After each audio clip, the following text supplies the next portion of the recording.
Hey guys, I'm back. Um, on today's study, it will be chapter 6 of 2 Kings. Anyway, the title of the study is, Will You Humbly Ask the Lord Where You Have Failed Him and Adjust Accordingly? And many things are happening in this chapter, so I'm going to try and summarize where I can. So the first and foremost, the prophets, the sons of the prophets told Elisha that their place was too small and they needed to build another place to dwell by the Jordan. Elisha agreed, and he also agreed to go with them. While building, a man swung his axe, and it flew into the water of Jordan. He told Elisha what happened, and what he said was, "Alas, master, for it was borrowed." So he had borrowed the axe, and the axe had flown into the water. So Elisha cut a stick and cast it in, and the iron swam. And what I think they mean is it floated. So the man now has his borrowed axe back in his hands. Later in the chapter, the king of Syria warred with Israel. He placed his camps in certain spots, and the man of God sent word to the king, King Jehoram, and warned him of the locations. The kings of Israel sent spies to check it out. Elisha warned him not only once or twice, but more than that. The king of Syria was troubled by this because he had warned him so many times, and asked his servants to show him who was the one that is for the king of Israel, because at that point he didn't know it was Elisha. One of the servants told him, "None, my lord, O king, but Elisha, the prophet of Israel, tells the king of Israel the words you speak in your bedchamber." So the king of Syria told them to go and spy where Elisha is so he could fetch him. And he was told that Elisha was at Dothan. The king sent horses and chariots by night and surrounded the city. The next morning a servant of Elisha saw this, and he told him and asked what they shall do. And Elisha told him to fear not, that there are more with them than there are with the Syrians. Elisha prayed, and he prayed for the Lord to open the eyes of the young servant. And the young servant saw. Behold, the mountain was full of horses and chariots of fire all around Elisha. He then prayed that the Lord would smite the men with blindness, and it happened. He then led the men straight into the midst of Samaria. The king of Samaria saw it, and then he asked if he could smite them, and Elisha told him not to, but instead feed and water them. So he wanted to show them humility. He wanted to show them kindness. He didn't want them all killed. And I'm sure there's a reason for that. Well, when he fed them and he gave them water, then he sent them on their way. And they didn't come back. Well, at that time they didn't come back.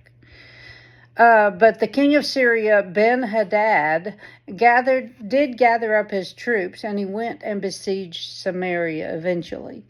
This created a great famine in the land, and they were scrounging anything for food.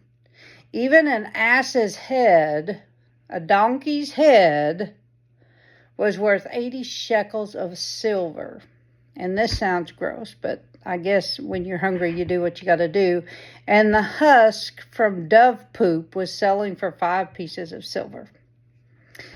One day, the king of Israel was upon the wall when a woman cried out to him. He asked her what was wrong, and she answered that a woman told her to give up her son so they could eat him today, and that the woman would give up her son tomorrow so they could eat it tomorrow. So they boiled and ate the boy. The next day, the other woman hid her son so he would not be eaten. When the king heard this, he rent his clothes. It upset him, I'm sure. Wouldn't it upset anybody? And the people saw him on the wall with sackcloth on his flesh. He vowed that God do so with him and more if the head of Elisha still stands upon his shoulders today. So I want to stop right there just for a minute, and I want to kind of emphasize to you how many times, even with our government, with ourselves, with all of us as humans, I mean, the first thing we want to do is we want to blame somebody else for what it is that we have done that has caused either grief or problems within our own lives. But we are so quick to blame somebody else instead of stopping and saying, whoa, wait a minute. What did I do? What did I do that could have created this drama in my life? All right, so Elisha was sitting in his house at that time with the elders when a messenger came and said, and told them, and Elisha said to the elders, see how this son of a murderer has sent to take away my head? So even he sees that the king wants his head, and for something that he didn't do. He didn't do it. He didn't cause the strife or the grief, Anyway, he told the elders when the messenger comes back to shut the door and hold it fast, to hold it tight. While he talked with them, the messenger came down to him and said, behold, this evil is of the Lord. Why should I wait for the Lord any longer? And those are the king's words. That's what the king sent in. It was hard for me. It was really hard for me not to read further. I mean, sometimes I get excited and I have to, see what happens next. Anyway, so I did read the first verse of the next chapter, but I'm not going to be a spoiler. I'm not going to tell you what happens.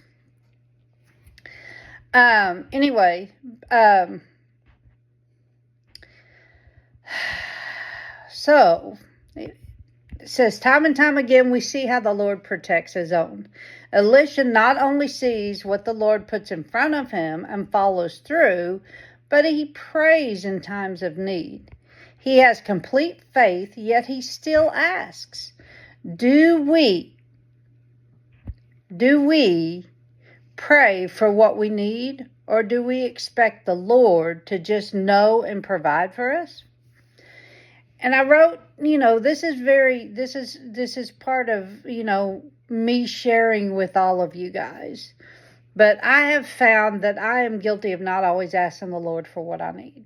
I realized when I lost Justin that I needed the Lord more than ever. Sorry. So now I really try hard. I try so hard to go to him with all my petitions. I try not to wait until the situation is so dire that I go to him. Okay. Back to the Bible study. Okay, so the verses today speak of the difference between Elisha and the king of Jerusalem. And Elisha didn't worry. He had faith. He went to the Lord. He lived righteously. While King Jeroboam lived within the evil of his fathers, he just continued to do the same evil as his fathers did. He never truly prayed from his heart. He never went humbly before the Lord, and he never ever took responsibility for his own actions. Remember that the Lord was angered by him leading his people of Israel to sin. We need to work really hard on trying not to lead others to sin, because we are children of the Lord. We should behave as children of the Lord and not lead others to sin. That's not what we're here for. I mean, if you want to, we can go back to as far as Exodus 32, chapter 30 through 35, and see that the Lord punishes those who make and worship idols and gods. So we need to get past that. So, In verse 17, it tells us that the faith that Elisha has, he wanted his young servant to have that as well, the faith. He wanted the young servant to see the power, not only in prayer, but the power of the Lord himself. And how miraculous that was. I mean, for the young servant to see all those horses and those chariots of fire surrounding Elisha, like, hey, he's protected. I mean, we're all protected. The Lord protects all of us. We just need to have faith that he is there and he's protecting us.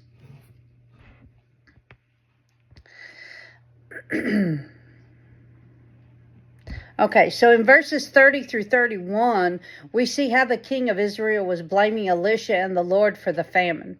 For the people were eating their own children to survive. Can you imagine? Oh, how detrimental that would be. Oh, that's so sad. I just can't even.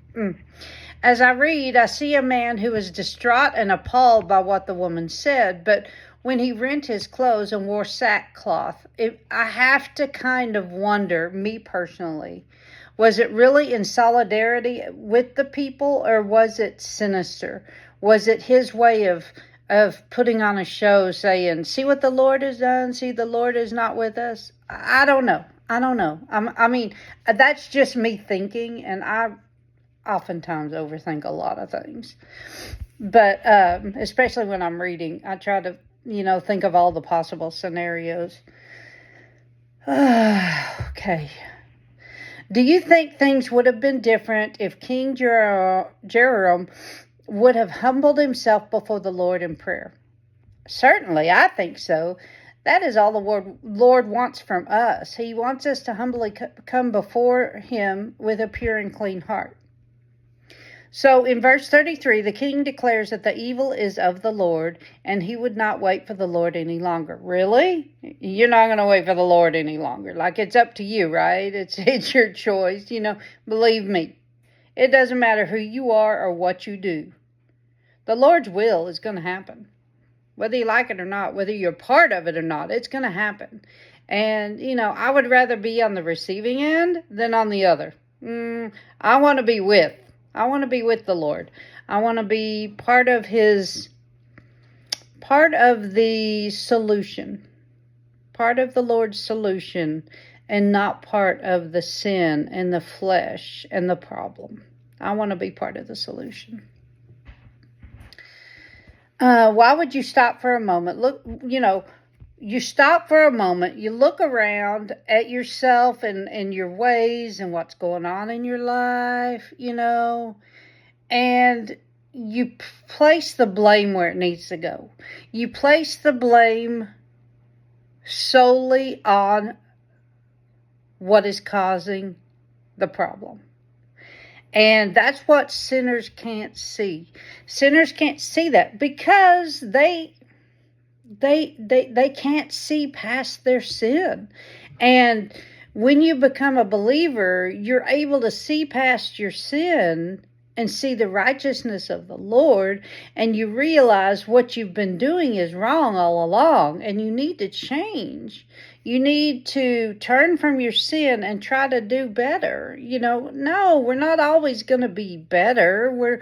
We're not perfect. We're flesh, so yeah, do we sin every day? Well, I hope not, but reality is we are flesh and we're going to sin.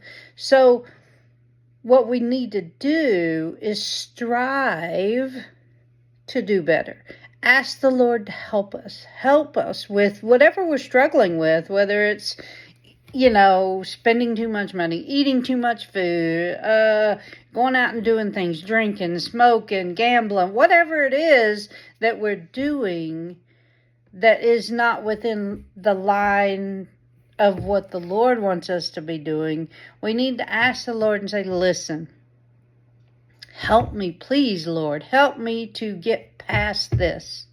I remember when, and I know this is totally off topic, but I remember when I wanted to get pregnant, and at that point, I felt like maybe I would do anything to get pregnant, and I prayed and prayed and prayed, and I still didn't get pregnant. And so I asked the Lord, I said, Lord, if I give up smoking, can I get pregnant? Will you allow that to happen?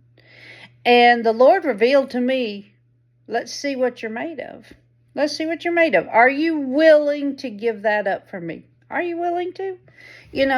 So I quit smoking, and within a week of quitting smoking, I found out I was like 3 weeks pregnant. So when I asked for it, God already knew I was pregnant. God knew I wanted that. God knew I was going to ask for that. But he was waiting for me. And I told myself, well, I can't start smoking now. So I quit smoking, and I found out I was already pregnant whenever I even asked the Lord for it. So sometimes you look at life and you're like, that's funny. It's funny how that happened, because I was already pregnant and I didn't even know it. So anyway, so ask the Lord what he can do to help you to get over whatever it is that you're struggling with. Okay, so why would you not stop for a moment, look around yourself and your ways, and then place blame on your life where it belongs? Where does it belong? It belongs on what we're doing. Just if you think about you being a child, okay? And that Lego just will not fit on this Lego, and it's really just ticking you off, And you don't want to ask for help because you want to do it all by yourself. You don't want anybody to help you. But yet finally you get so frustrated, and your mommy or daddy comes in and they go, hey, sweetie, what's wrong? And he's like, well, I can't get this Lego to fit on this Lego. And, they're just so easy about it. They said, well, honey, that Lego doesn't go on that one. It goes on this one. And then the kid's like, oh, so I was doing it wrong all along. Okay. That's how it is. It's the same difference. Okay. So how many times have we asked the Lord why and listened for his response? I remember okay, here we go again. I remember when Justin passed. So many times I asked, why? Why me? Why him? There's so many others out there. Why? Why me? But my response I got from the Lord was, why not you? Why not you? What makes you any different? What makes him any different than anybody else? Just because you're a believer? Just because you're my child? No. Why not me? I know that it was hard, and it still is, even to this day, but I have learned so many lessons. And I have to tell you, I have never, ever been so close to God in all my life. If it wasn't for him, I wouldn't have made it through. And I've got a good husband, and I've got wonderful children. I've got friends. But nobody really knows me like the Lord. Nobody. Nobody knows me like the Lord. So when I asked why, he asked me, why not? Why not? If you think about it, and I know this sounds really kind of morbid to maybe the non-believer, but if the Lord takes something from the believer, they're more apt to move closer to the Lord. But yet if he takes something from the unbeliever, they're more apt to move further away. And do you realize how much the unbeliever is watching you when you lose something? They're waiting for you to say, I'm done. I don't want no more of this. I'm tired. They're waiting for that. But the Lord knows how strong you are, and the Lord knows that you are going to cleave to Him and become stronger in Him, so that when those people who are waiting for you to mess up or to give up or to just throw in the towel, when you don't, imagine the witness that you're making for them. That is such a wonderful witness. Anyway, back to the Bible study. Okay, so I wrote in here, I know that me personally, that I have had more than one occasion in my life where the Lord revealed to me my wicked ways or my unfaithfulness when I asked, will you, meaning me, you, all of us, will we ask the Lord where we fail Him and make the needed adjustments in our lives? Okay, so the verses of the day are 2 Kings 6, 17, 30, 31, and 33. 17 says, And Elisha prayed and said, Lord, I pray thee, open his eyes that he may see. And the Lord opened the eyes of the young man, and he saw. And behold, the mountain was full of horses and chariots of fire round about Elisha. 30. And it came to pass, now this is the king of Israel, and it came to pass, when the king heard the words of the woman, that he rent his clothes, and he passed by upon the wall. And the people looked, and behold, he had sackcloth upon his flesh. Okay, 31. Then he said, God do so and more also to me, if the head of Elisha, the son of Shaphat, shall stand on him this day. And verse 33. And this is Elisha. And while he yet talked with them, his elders, behold, the messenger came down unto him and said, Behold, this evil is of the Lord. What should I wait for the Lord any longer? So what it's showing is that Elisha, okay, in 17, it's showing that Elisha has faith, and he's praying for his servant, young servant, to have faith and be able to see. And the Lord makes it happen. Then you have the king of Israel in 30 and 31, and where he hears the words of the woman and of her child. And of course, it's horrific. It's horrific. I can't imagine. But, and he blames it on the Lord. Once again, placing blame instead of looking inward and saying, where have I made my mistakes? I'm the king of Israel. This shouldn't be happening. Okay. But no, he's not looking inward. He's placing blame once again. And then again in 33, he's placing blame. He's telling his messenger to tell Elisha, behold, this is the evil of the Lord. Why should he have to wait any longer? A lot of believers think that too. They think that I don't know how many times I've heard this, and I've heard people say, well, if there really is a God, how could the evil in this world be happening? Well, because there is a God. If you think about it, there is a God, and the reason the evil is happening in this world is because people do not want to accept Him. People don't want to have faith, and they turn from God into sin, and sin is of the world. Because the Lord gives us free will.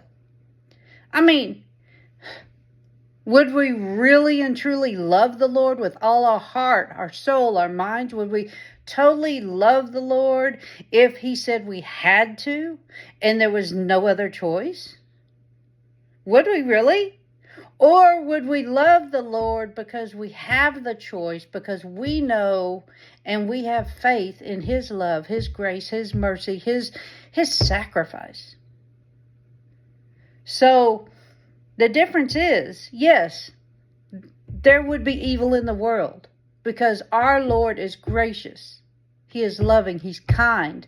But he also allows you free will to either accept him, accept his gifts, accept his blessings, or turn away from them and accept the sins of the world. So the choice is up to us, my friend. And until next time.